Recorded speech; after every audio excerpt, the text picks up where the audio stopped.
नमस्कार दोस्तों, आप सभी का बहुत बहुत स्वागत है आपका अपने परिवार यूथ स्टडी हब 2.0 पर। तो आज के इस वीडियो में हमारी जो इंडियन ज्योग्राफी भारत के भूगोल की जो सीरीज चल रही है उसका लेक्चर नंबर 9 इस वीडियो के अंदर हम शुरू करेंगे। इसके पहले भारत के भूगोल के हम 8 लेक्चर ऑलरेडी अपलोड कर चुके हैं। अगर वे आपने नहीं देखे तो पहले वे देखिएगा फ्रेंड्स, और तभी आगे बढ़िएगा और अपनी भारत के भूगोल को बहुत अच्छे से स्टडी कीजिएगा। तो इस पर्टिकुलर वीडियो की अगर हम बात करें तो इसमें हम भारत के वेस्टर्न घाट यानी कि पश्चिमी घाट और पूर्वी घाट के बारे में चर्चा करेंगे और उनसे संबंधित उनकी जो पर्वत चोटियां हैं या उनकी पर्वत श्रेणियां हैं और उनकी जो पर्वत श्रृंखलाएं हैं उनके बारे में पढ़ेंगे। इस वीडियो सीरीज को दोस्तों मैंने 3 पार्ट में डिवाइड किया है। पहले हम पश्चिमी घाट और पूर्वी घाट की जो पर्वत श्रेणियां हैं उन्हें पढ़ने से पहले हमें यह पता होना चाहिए कि आखिरकार वेस्टर्न और ईस्टर्न घाट यानी पश्चिमी और पूर्वी घाट क्या होते हैं और उनका विस्तार कहां से कहां तक है, किस नदी से किस नदी तक है और किस राज्य से किस राज्य तक पश्चिमी घाट और पूर्वी घाट का विस्तार है। और पार्ट नंबर 2 इस वीडियो का जो होगा वो होगा पश्चिमी घाट और पूर्वी घाट की पर्वत श्रेणी और पर्वत श्रृंखलाएं। और पार्ट नंबर 3 जो होगा वो होगा MCQs यानी कि प्रीवियस ईयर के जितने भी क्वेश्चन आए हुए हैं जो वेस्टर्न घाट और पूर्वी घाट से संबंधित हैं उनके बारे में हम पढ़ेंगे। तो सबसे पहले फर्स्ट ऑफ ऑल हम ये जानेंगे कि आखिरकार पश्चिमी घाट और पूर्वी घाट क्या है। तो पश्चिमी घाट का और पूर्वी घाट का जो विस्तार है मैं आप देख सकते हैं, आप अपनी स्क्रीन पे देख सकते हैं। ये जो ब्लू कलर में मार्क हो रखा है ये पश्चिमी घाट और भारत के जो पूर्वी घाट है उनका मैप है। और अगर हम बात करेंगे तो आप देख सकते हैं रेड कलर में ये है डेक्कन प्लेटो यानी कि दक्षिण का पठार, और इसके वेस्ट में आपको मिलेगा वेस्टर्न घाट यानी कि पश्चिमी घाट। ये दक्षिण के पठार के पश्चिम में है तो इसलिए इसका नाम रखा गया है पश्चिमी पठार। और पश्चिमी पठार का जो विस्तार है वो गुजरात से लेकर केरल तक के भाग को पश्चिमी घाट कहा जाता है और पश्चिमी घाट को सह्याद्री पर्वत के नाम से भी जाना जाता है। और अगर हम बात करेंगे पश्चिमी घाट के अलावा पूर्वी घाट की तो दक्षिण के पठार के पूरब में है पूर्वी घाट, इसलिए इसका नाम रखा गया है पूर्वी घाट। और पूर्वी घाट का जो विस्तार है वो उड़ीसा से लेकर तमिलनाडु तक के जो भाग है उसे हम पूर्वी घाट के नाम से जानते हैं। और पूर्वी घाट को हम महेंद्र पर्वत के नाम से भी जानते हैं। जैसे कि मैंने बताया फ्रेंड्स कि जो सह्याद्री पर्वत है जिसका विस्तार गुजरात से लेकर केरल तक है वो पश्चिमी घाट है, और उड़ीसा से लेकर तमिलनाडु तक का जो विस्तार है वो पश्चिमी घाट का नहीं पूर्वी घाट का है। और पूर्वी घाट को महेंद्र पर्वत और पश्चिमी घाट को सह्याद्री पर्वत के नाम से जाना जाता है।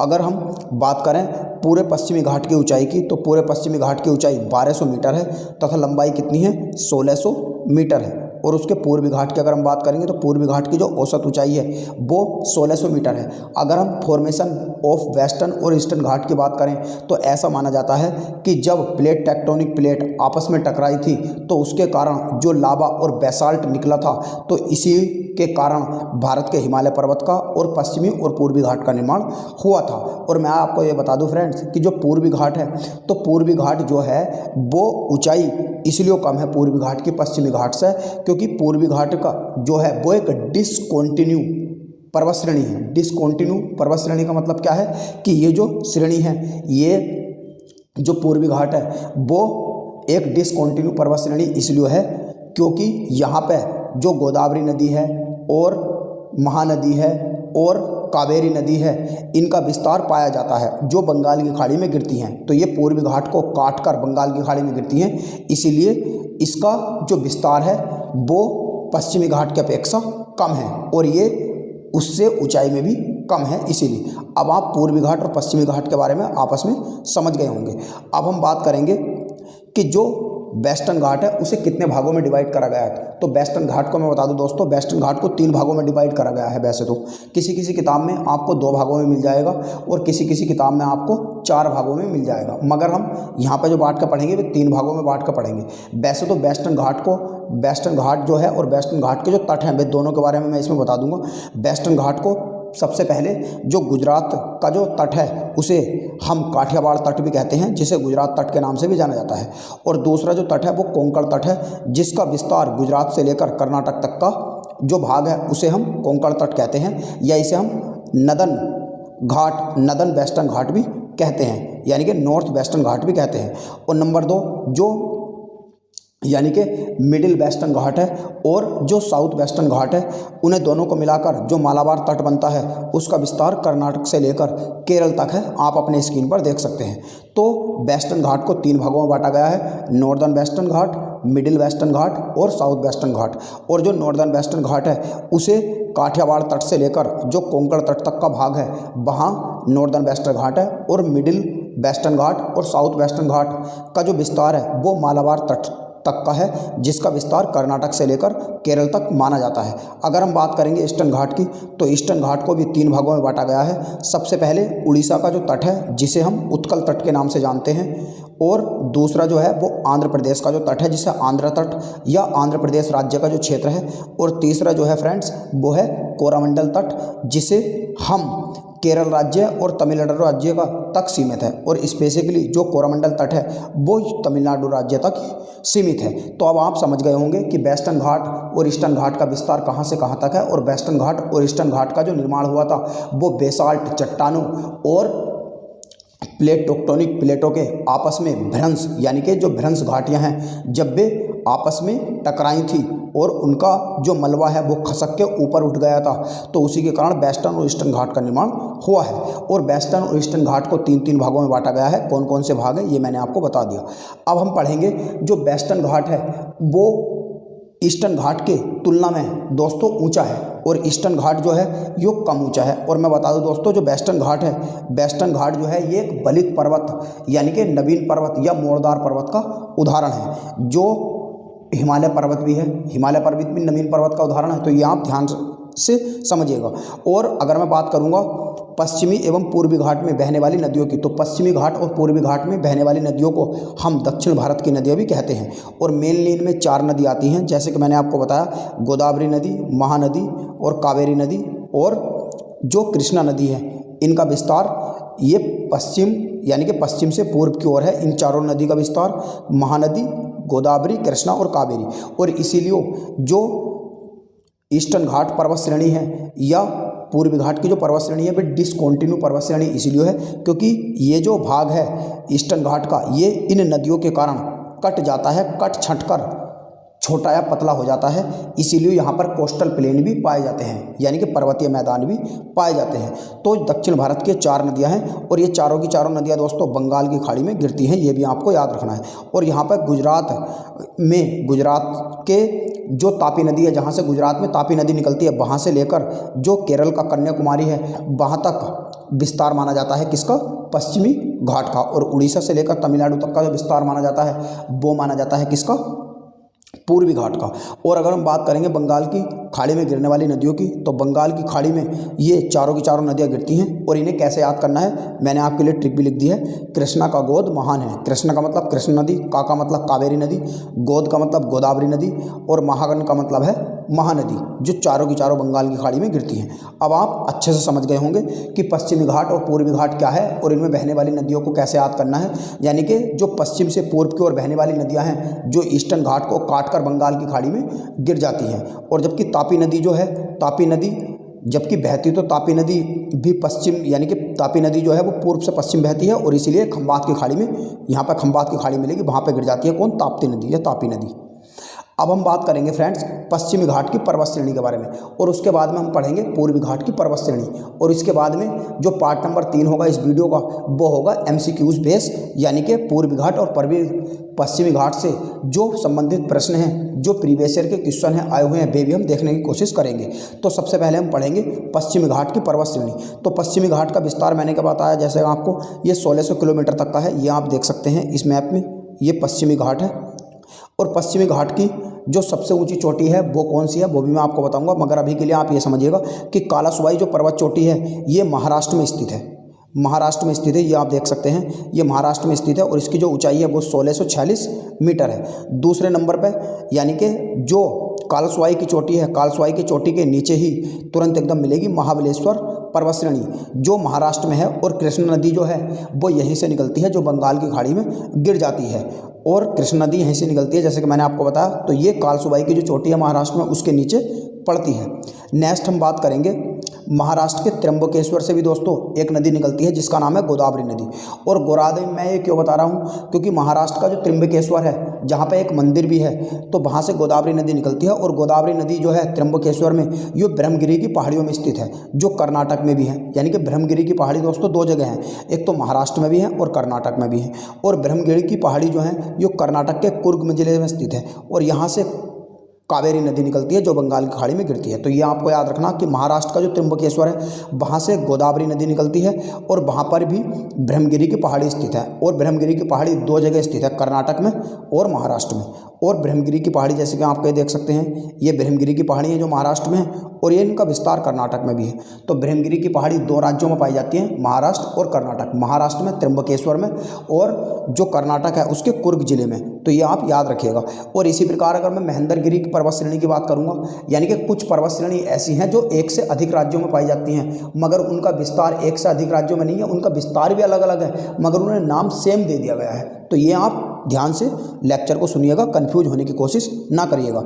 इसी प्रकार महेंद्रगिरी की जो पर्वत श्रेणी है वे उड़ीसा में भी हैं और तमिलनाडु में भी है। देखो इनका विस्तार, यानी कि ये उड़ीसा और ये महेंद्रगिरी की जो पर्वत श्रेणी है ये तमिलनाडु में है। तो ये भी आप याद रखिएगा। अब हम बात करेंगे कर्नाटक की चोटियों के बारे में। तो कर्नाटक के अंदर दोस्तों मेनली 3 पर्वत चोटियाँ हैं। कुछ चोटियाँ ऐसी हैं जो नहीं भी आती, मगर मैंने वे भी इसमें लिख दी हैं। वैसे कर्नाटक की जो चोटी है वे 2 आपको याद रखनी है, एक तो ब्रह्मगिरी, एक कुद्रेमुख। ब्रह्मगिरी के बारे में मैं आपको पढ़ा ही चुका हूँ, और ब्रह्मगिरी के तुरंत नीचे मिलेगी कुद्रेमुख, और कुद्रेमुख के तुरंत नीचे मिलेगी बुद्धनगरी, यानी कि बुद्धनगरी पर्वत श्रेणी। तो कर्नाटक में 3 पर्वत श्रेणी है, कुद्रेमुख, ब्रह्मगिरी और बुद्धनगरी। सबसे ऊपर कुद्रेमुख मिलेगी, उसके नीचे ब्रह्मगिरी, और तीसरे नंबर पर आपको मिलेगी बाबा बुद्धनगरी। और अब हम बात करेंगे नीलगिरी की पहाड़ियों के बारे में। ये दोस्तों बहुत ही इंपॉर्टेंट है आपके एग्जाम के लिए। नीलगिरी की पर्वत श्रेणियों के बारे में बहुत बार क्वेश्चन पूछा गया है। तो पश्चिमी घाट और पूर्वी घाट को मिलाने वाली जो पहाड़ियाँ हैं उन्हें नीलगिरी पहाड़ियाँ कहा जाता है, यानी कि ये पश्चिमी घाट है और ये पूर्वी घाट है। तो ये जहाँ मिलते हैं केरल और तमिलनाडु के तट पर, जहाँ ये मिलते हैं दोनों, तो इन्हें कहा जाता है नीलगिरी की पहाड़ियाँ। और इनका विस्तार कर्नाटक, तमिलनाडु और केरल में है। तो ये है नीलगिरी की पहाड़ियाँ। और नीलगिरी की पहाड़ियों का सबसे ऊंचा जो बिंदु है यो है दादा बेट्टा, यानी कि यो है शिखर टोडा बेट्टा, तो जिसकी ऊंचाई 2637 मीटर है। और यह दक्षिण भारत की दूसरी सबसे ऊंची चोटी है। यानी कि दक्षिण भारत की दूसरी सबसे ऊंची चोटी कौन सी है? टोडा बेट्टा है। और सबसे ऊंची चोटी कौन सी है? तो जो सबसे ऊंची चोटी है वो अन्नामलाई की पर्वत श्रेणियों में स्थित अन्नामुडी है, जिसके बारे में मैं अभी आपको आगे बताऊंगा।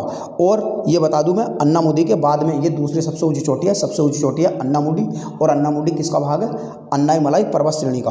और यहाँ एक पर्यटक स्थल भी है जिसका नाम है ऊटी। तो ऊटी भी दोस्तों बहुत प्रसिद्ध है। जो साउथ की फिल्में हैं उनके अधिकतर की जो शूटिंग है वो ऊटी में ही होती है। और ऊटी को उटकमंडल के नाम से भी जाना जाता है, यानी कि ये एक टूरिस्ट डेस्टिनेशन हब है। अब हम बात करेंगे अन्नामलाई पर्वत श्रेणियों के बारे में। तो जो अन्नामलाई पर्वत श्रेणी है ये केरल और तमिलनाडु की जो सीमा है उस पर स्थित है, अन्नामलाई की पर्वत श्रेणी। तो ये देख सकते हैं, ये है आप अगस्त्यामाला या अन्नामलाई, और इसकी सबसे ऊंची चोटी जो है ये है अन्नामुडी, और इसका सबसे ऊंचा शिखर अन्नामुडी है 2695 मीटर, और यह पश्चिमी घाट की सबसे ऊंची चोटी है।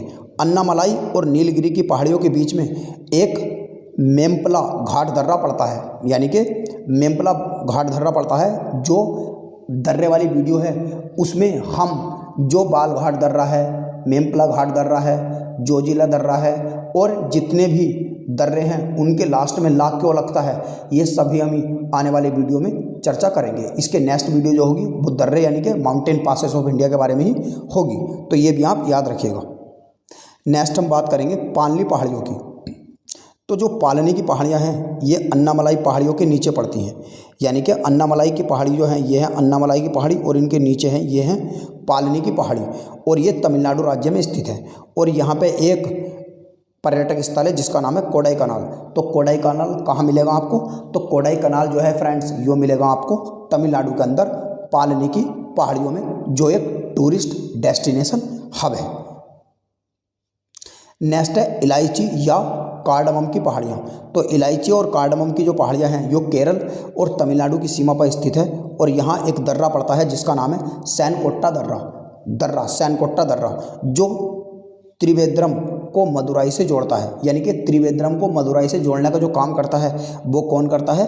वो करता है सैनकोट्टा दर्रा, जो इलायची या कार्डमम की पहाड़ियों में केरल और तमिलनाडु की सीमा पर स्थित है। तो जो कार्डमम की हिल्स हैं ये आपको देखने को मिलेगा, कार्डमम हिल्स, यानी कि ये मिलेगी ब्रह्मगिरी, ब्रह्मगिरी के नीचे आती है अन्नामलाई हिल्स, और अन्नामलाई हिल्स के नीचे आती हैं पालनी हिल्स, और पालनी हिल्स के नीचे यहाँ पर केरल और तमिलनाडु के तट पर आपको मिलेंगी कार्डमम या इलायची की पहाड़ियाँ, और इनके नीचे मिलेंगी अगस्त्यमालिया हिल्स। नेक्स्ट अब हम पढ़ेंगे पूर्वी घाट की पर्वत श्रेणियों के बारे में। पूर्वी घाट क्या है, उसका विस्तार उड़ीसा से लेकर तमिलनाडु तक है, और उसे कितने भागों में बांटा गया है ये ऑलरेडी हम पढ़ चुके हैं स्टार्टिंग में। अब हम पढ़ेंगे पूर्वी घाट के पर्वत और उसकी जो पर्वत श्रृंखलाएँ हैं। तो पूर्वी घाट का विस्तार जैसे कि मैंने आपको बताया उड़ीसा, कर्नाटक, उड़ीसा, आंध्र प्रदेश और तमिलनाडु में है, ज़्यादातर इन 3 राज्यों में है। कुछ हद तक इसका विस्तार तेलंगाना में मिलेगा, वो भी अभी हम चर्चा करेंगे। मगर हम जो ये 4 स्टेट्स हैं उड़ीसा, तेलंगाना, तमिलनाडु और आंध्र प्रदेश, इनकी पर्वत श्रेणियों के बारे में पढ़ेंगे अभी इसी वीडियो में, क्योंकि इन्हीं 4 राज्यों में जो पूर्वी घाट है उसका विस्तार है। तो 1 बाय 1 करके पढ़ेंगे। सबसे पहले हम पढ़ेंगे उड़ीसा राज्य की पर्वत श्रेणियाँ। तो उड़ीसा राज्य जो है उसमें गढ़जात पर्वत श्रेणी आती है, आस्या पर्वत श्रेणी आती है, और टीकरपारा पर्वत श्रेणी आती है, और न्यागाड़ पर्वत श्रेणी आती है, और महेंद्रगढ़ की पर्वत श्रेणी आती है। सबसे पहले आपको ये याद रखना है कि उड़ीसा की जितनी भी पर्वत चोटी हैं उन्हें तुम्हें किसी को याद नहीं रखना, सिर्फ महेंद्रगिरी की जो पहाड़ी है, महेंद्रगढ़ की जो पहाड़ी है उन्हें याद रखना है। यानी कि महेंद्रगढ़ की जो पहाड़ी हैं ये दोस्तों उड़ीसा के अंदर है, ये बहुत आता है, यहाँ पर मिलेगा महेंद्रगढ़ की पहाड़ियाँ, तो ये भी आप याद रखिएगा।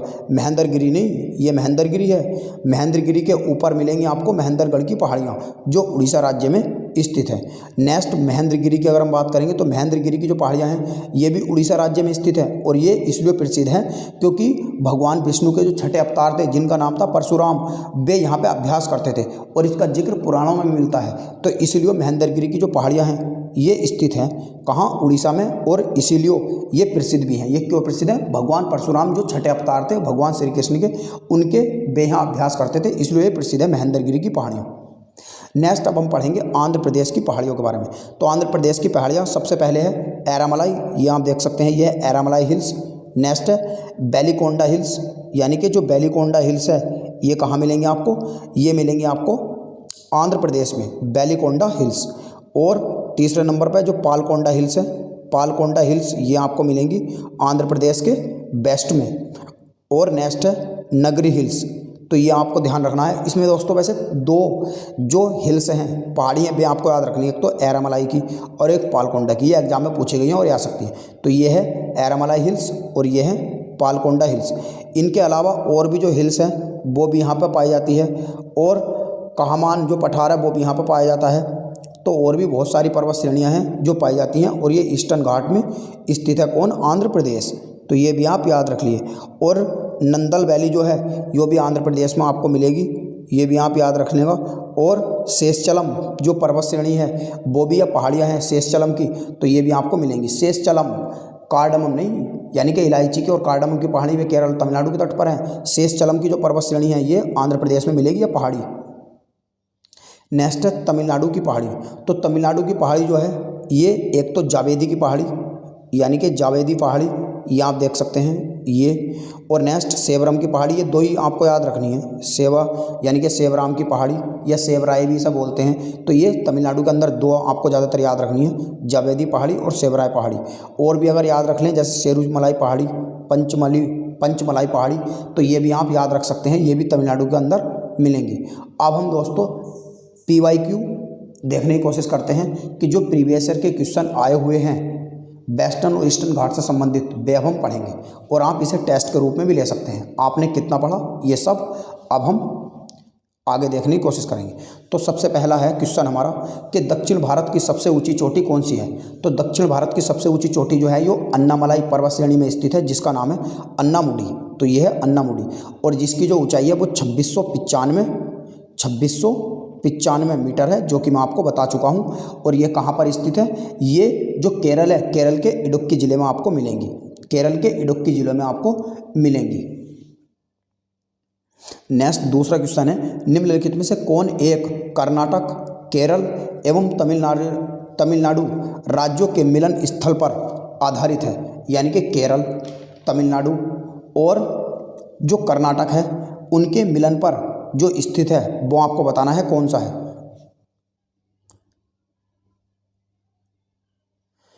तो ये है नीलगिरी की पहाड़ियाँ। यानी कि वैसे तो ये केरल और तमिलनाडु के राज्यों का मिलन स्थल माना जाता है, मगर कर्नाटक भी इसमें लिख दिया गया है क्वेश्चन में घुमाने के लिए। तो आपको याद रखना है कि नीलगिरी की जो पहाड़ियाँ हैं ये भारत के दक्षिण भाग में स्थित एक पर्वतमाला है और ये पर्वतमाला पश्चिमी घाट श्रृंखला का हिस्सा है जो केरल, कर्नाटक और तमिलनाडु के राज्यों के मिलन स्थल पर बनती है। तो ये आप देख सकते हैं, ये है नीलगिरी की पहाड़ियाँ। यानी कि यहाँ पर मिलेंगी नीलगिरी की पहाड़ियाँ, क्योंकि इधर से ये केरल है, इधर से कर्नाटक, इधर से तमिलनाडु है और ये इसके नॉर्थ वेस्ट में आपको मिलेगा कर्नाटक। तो नीलगिरी की पहाड़ियाँ भारत के दक्षिण भाग में स्थित एक पर्वतमाला है। यह पश्चिमी घाट का हिस्सा है जो केरल, कर्नाटक और तमिलनाडु की सीमा पर स्थित है। नेक्स्ट क्वेश्चन है, उत्तर से दक्षिण की ओर पहाड़ियों का सही क्रम लगाएं। यानी कि उत्तर से दक्षिण की ओर पहाड़ियों का सही क्रम लगाना है। पहला है भैया नल्लामलाई कोमा नीलगिरी जावेदी अन्नामलाई। दूसरा है अन्नामलाई जावेदी नीलगिरी नल्लामलाई। तीसरा है नल्लामलाई जावादी नीलगिरी और अन्नामलाई। तो ये आपको ध्यान रखना है कि ये उत्तर से दक्षिण की ओर लगाना, यानी कि उत्तर से दोस्तों दक्षिण की ओर लगाना, यानी कि नॉर्थ से साउथ की ओर। तो पहले आपको सबसे ऊपर देखना कि सबसे ऊपर कौन सी आएंगी। तो सबसे ऊपर जो आएंगी वे नल्लामलाई की पर्वत श्रेणी आएंगी और नल्लामलाई की पर्वत श्रेणी के बाद में यहाँ जावेदी पर्वत श्रेणी आएंगी और उसके बाद में नीलगिरी की पर्वत श्रेणी आएंगी और नीलगिरी की पर्वत श्रेणी के बाद में आएंगी नल्लामलाई की अन्नामलाई की पर्वत श्रेणी जो केरल और तमिलनाडु के तट पर है। तो इसका हो जाएगा ऑप्शन नंबर सी। तो ये आप देख सकते हैं, ये मैंने आपके लिए मैप भी डाला है। ये है इसमें नीलगिरी की पहाड़ियों, इसमें सब जो पर्वत श्रेणियाँ हैं वे आपको मिल जाएंगी। तो नल्लामलाई जो पर्वत श्रेणी है ये आंध्र प्रदेश में है, जावेदी तमिलनाडु में है, नीलगिरी पूर्वी घाट और पश्चिमी घाट की स्थित है। इसे पर्वतों की रानी भी कहा जाता है नीलगिरी को। और अन्नामलाई की केरल और तमिलनाडु में स्थित है। तो आप बस इस तरीके से आपको याद रखना है कि शुरू में नल्लामलाई आएंगी क्योंकि आंध्र प्रदेश आगा शुरू में, फिर उसके बाद में तमिलनाडु आगा, फिर तमिलनाडु, केरल और कर्नाटक के तट पर नीलगिरी की आएंगी और उसके बाद में आगा नीचे अन्नामलाई यानी कि तमिलनाडु। तो ये नॉर्थ से साउथ की तरफ लगाई गई थी। नेक्स्ट है, निम्नलिखित में से किस पहाड़ी पर पूर्व और पश्चिमी घाट मिलते हैं। यानी कि पूर्वी और पश्चिमी घाट जो मिलते हैं वे कौन सी पर्वत श्रेणी पर मिलते हैं। तो ये है नीलगिरी की पहाड़ियाँ। तो नीलगिरी की पहाड़ियों भारतीय प्रायद्वीप की पूर्वी और पश्चिमी घाट के मिलन बिंदु पर स्थित है। इन्हें ब्लू माउंटेन के नाम से भी जाना जाता है। ये दोस्तों जो नोट्स हैं ये भी मैंने इसलिए डाल दिया है ताकि आपके लिए अच्छा रहे और आपकी स्टडी और बेहतर हो सके। और इसकी सर्वाधिक ऊंची चोटी जो है वो दोदा बेट्टा है जिसकी ऊंचाई 2637 है और ये दक्षिण भारत की दूसरी सबसे ऊंची चोटी है। इसके पहले जिसकी सबसे ऊंची चोटी है दक्षिण भारत की, उसकी ऊंचाई जो है वो 2695 है जो अन्नामुडी है, जो अन्नामलाई का पार्ट है। नेक्स्ट नीलगिरी पर्वतमाला किस राज्य में है, वो है, यानी कि नीलगिरी पर्वतमाला बतानी है। तो नीलगिरी पर्वतमाला का सबसे ज़्यादा विस्तार है वो तमिलनाडु पर है। वैसे तो केरल, तमिलनाडु और कर्नाटक के तट पर है, मगर ये तमिलनाडु है इसका। तो नेक्स्ट है, निम्नलिखित में से कौन सा कथन सही है। यानी कि निम्नलिखित में से कौन सा कथन सही है। पश्चिमी घाट उत्तर क्षेत्र में अपेक्षाकृत अधिक ऊंचाई पर है। यानी कि पश्चिमी घाट जो है वो उत्तर का जो क्षेत्र है, यानी कि दोस्तों ये जैसे भारत का मैप है तो भारत का मैप जो है उत्तर का विशाल मैदान जो है उससे अधिक ऊंचाई पर पश्चिमी घाट है। नहीं, अधिक ऊंचाई पर यो ईस्टर्न घाट से है, ना कि उत्तर के विशाल मैदान से है। तो पहला वाला क्वेश्चन तो ऑप्शन हो जाएगा गलत। दूसरा, पश्चिमी घाट में अन्नामुदाई जो है वो सबसे ऊंची चोटी है। पश्चिमी घाट में सबसे ऊंची चोटी है, तो ये है सही। और इसमें बताना है कौन सा सही नहीं है, कौन सा सही नहीं है। तो यानी कि पश्चिमी घाट उत्तरी क्षेत्र में अपेक्षाकृत अधिक ऊंचाई पर है, तो ये तो दोस्तों सही है। और पश्चिमी घाट की अन्नामुडी सबसे ऊंची चोटी, ये भी सही है। ताप्ती नदी सतपुड़ा के दक्षिण में है। ताप्ती जो नदी है वो सतपुड़ा के दक्षिण में है। तो इसमें दोस्तों ये निम्नलिखित में से कौन सा कथन एक सही है। तो ये सही से पहले नहीं शब्द और लगा लो, यानी कि इसमें यह पूछा गया है कि निम्नलिखित में से कौन सा कथन सही नहीं है। तो अब दोस्तों उसके अकॉर्डिंग करेंगे हम कि निम्नलिखित में से कौन सा कथन सही नहीं है।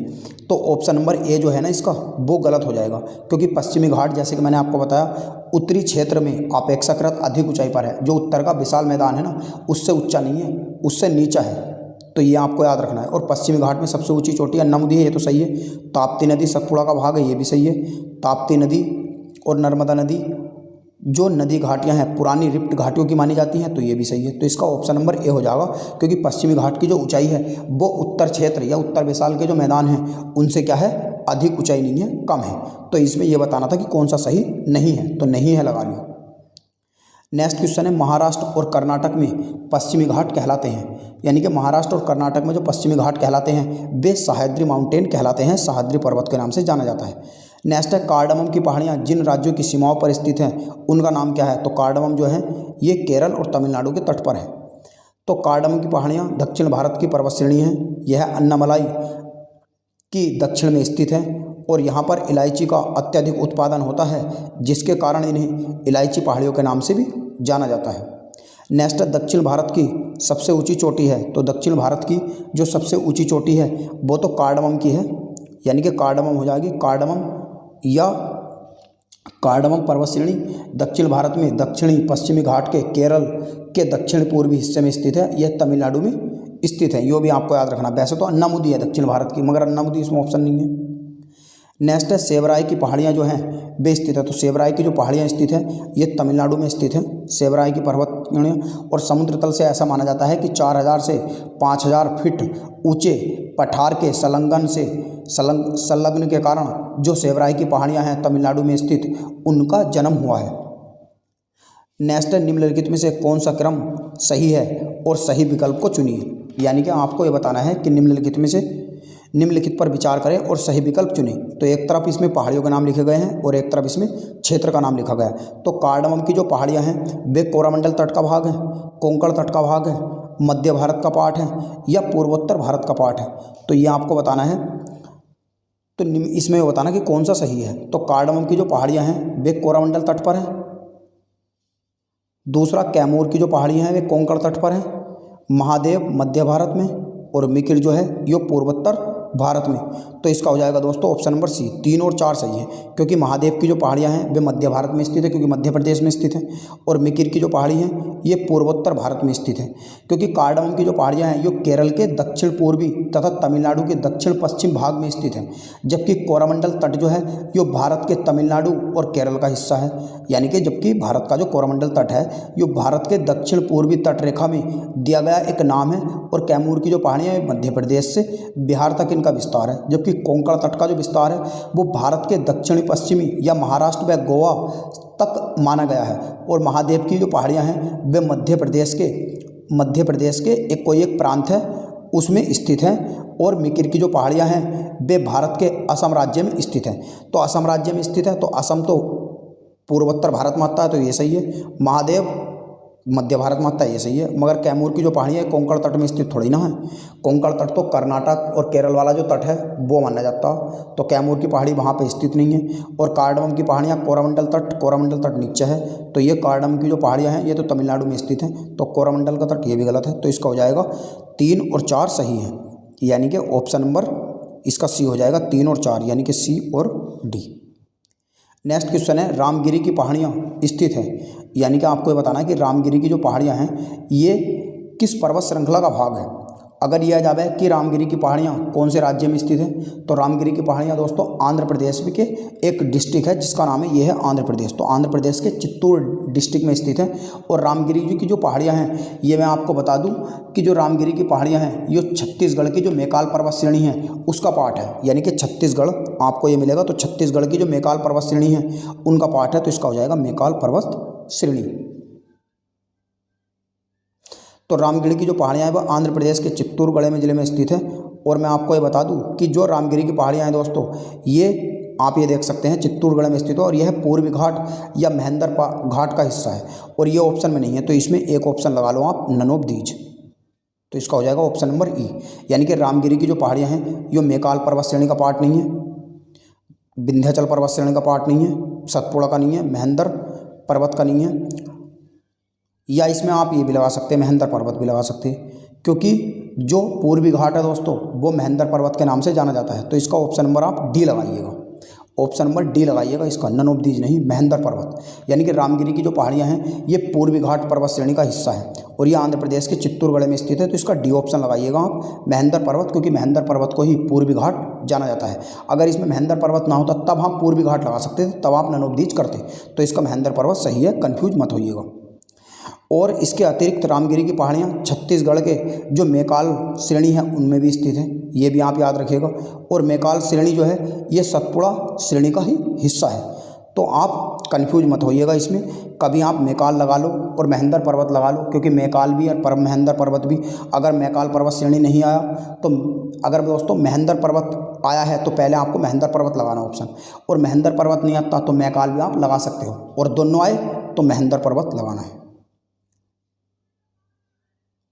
नेक्स्ट है, पश्चिमी घाट के संबंध में निम्नलिखित में से कौन सा कथन सत्य है? यह एक बृहत्तोत्तांश पर्वत है, तो यानी कि ये एक बृहत्तोत्तांश पर्वत है, तो ये बात सही है, क्योंकि इसका जो निर्माण है मैंने आपको बताया था शुरू में, फॉर्मेशन ऑफ वेस्टर्न और ईस्टर्न घाट, इनका जो निर्माण है बेसाल्ट और लावा के कारण हुआ है, जब प्लेट टेक्टोनिक थ्योरी आपस में प्लेट टकराई थी। और इसका पूर्वी ढाल क्रम से नीचा होता हुआ पठार है, ये बात भी सही है। इसका उत्तरी खंड लावा यानी बेसाल्ट से आच्छादित है, ये भी सही है। तो इसका हो जाएगा ऑप्शन नंबर डी। नेक्स्ट है, कोडाई कनाल। कोडाई कनाल जो है ये किस पहाड़ी में स्थित है? तो कोडाई कनाल जो है ये पालनी की जो पहाड़ियाँ हैं उसमें स्थित है, और पालनी की जो पहाड़ियाँ हैं ये तमिलनाडु का एक जिला है जिसका नाम है डिंडीगुल, डिंडीगुल में पड़ती हैं। तो यह पालनी की पहाड़ियाँ। नेक्स्ट, निम्नलिखित में से कौन सी पर्वत चोटी पूर्वी घाट में स्थित है? तो आपको ये बताना है कि पूर्वी घाट का जो विस्तार है वो निम्नलिखित में से कौन सी पर्वत श्रेणी का है? गलीकोंडा का है? गलीकोंडा का नहीं है। गलीकोंडा का क्यों नहीं है? क्योंकि गलीकोंडा जो है ये पूर्वी घाट के यानी कि वो कह रहा है पूर्वी घाट में स्थित नहीं है, बताना पूर्वी घाट में स्थित नहीं है, मगर गलीकोंडा तो पूर्वी घाट में स्थित है उड़ीसा में।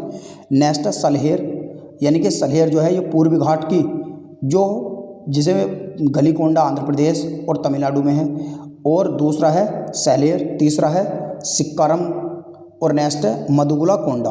तो पूर्वी घाट में स्थित है बताना है, स्थित नहीं है बताना दोस्तों। इसमें भी आपको बताना है स्थित नहीं है। तो स्थित नहीं है तो कौन सी पूर्वी घाट में स्थित नहीं है? तो सलहेर जो है यो स्थित नहीं है, क्योंकि गलीकोंडा, सिंकारम पट्टा और माधुगुला कोंडा ये दोनों ही स्थित हैं। और जबकि जो सलहेर है ये चोटी महाराष्ट्र में स्थित है, और महाराष्ट्र यानी कि ये मिलेगा आपको महाराष्ट्र, यानी कि ये महाराष्ट्र में स्थित है सलहेर, और महाराष्ट्र वेस्टर्न घाट का पार्ट है, ना कि पूर्वी घाट का। तो इसमें आप सही कर लेना कि निम्नलिखित में से कौन सी पर्वत चोटी पूर्वी घाट में स्थित नहीं है बताना था। इसमें गलीकोंडा, सिकरमगट्टा और मधुगोला कोंडा ये तीनों की तीनों पूर्वी घाट में स्थित है, जबकि सलहेर महाराष्ट्र में स्थित है जो पश्चिमी घाट का पार्ट माना जाता है। नेक्स्ट है, निम्नलिखित में से कौन सा सुमेलित है? सुमेलित करें और नीचे दिए गए विकल्पों का सही चयन करें। तो आपको बताना है, एक तरफ राज्य का नाम लिखा गया और एक तरफ उसकी सबसे ऊंची चोटी। केरल, तो केरल की सबसे ऊंची चोटी का नाम कौन सा है? तो केरल की सबसे ऊंची चोटी है अन्नामुडी।